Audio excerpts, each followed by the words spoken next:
মূলত এই ডিসপ্লেটার ভিতরে গ্রিন লাইনটা পড়ে। ডিসপ্লে কোন প্যানেলটার ভিতরে পড়ে আপনাদের আজকে ওইটা দেখানোর চেষ্টা করব। সাপোজ হচ্ছে সাপোজ দেখবেন এই ডিসপ্লেটা এখন সব কিছুই আসতেছে। আমি এখন আপনাদের দেখানোর চেষ্টা করবো যে মূলত গ্রিন লাইনটা কোন প্যানেলটার ভিতরে পড়ে।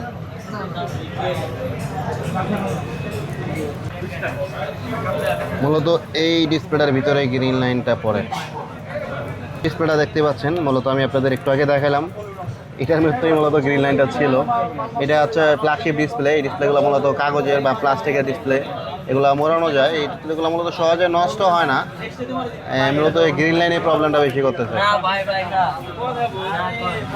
সো আমি আপনাদের এই বিষয়টা শেয়ার করার চেষ্টা করলাম। মূলত গ্রিন লাইনটা আসলে এই ডিসপ্লে কোন প্যানেলের ভিতরে পড়ে। মূলত এটা হচ্ছে টাচের গ্লাস, মেন গ্লাস, আর এটা হচ্ছে মেন ডিসপ্লে। ডিসপ্লে দেখতে পাচ্ছেন কত পাতলা ডিসপ্লে, অনেক একবারে স্লিপ।